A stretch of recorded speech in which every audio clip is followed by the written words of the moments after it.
Magandang gabi guys. Karating ko lang sa bahay. Ngayon, gagawa tayo ng yelo para bukas. At yung mga ginawa kong yelo, sa 200 pieces na, ay ubos na.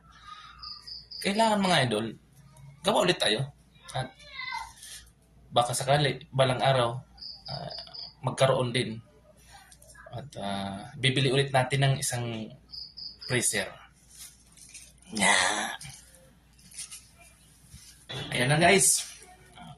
Ginawa kong yelo. Nakataba. Para yung mga bibili ay matuwa ba.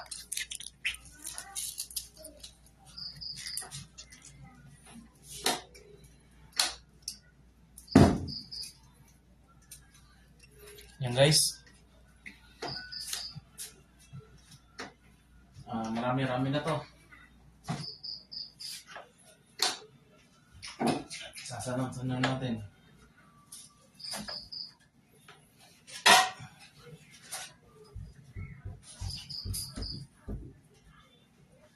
Yan guys.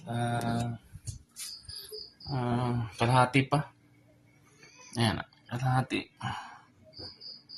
Yan. Kailangan natin gumawa at mapuno yan para bukas may pipick up yan. 20 pieces na yelo. Mga guys. Yan. Dito na lang ang video na to. Bye-bye.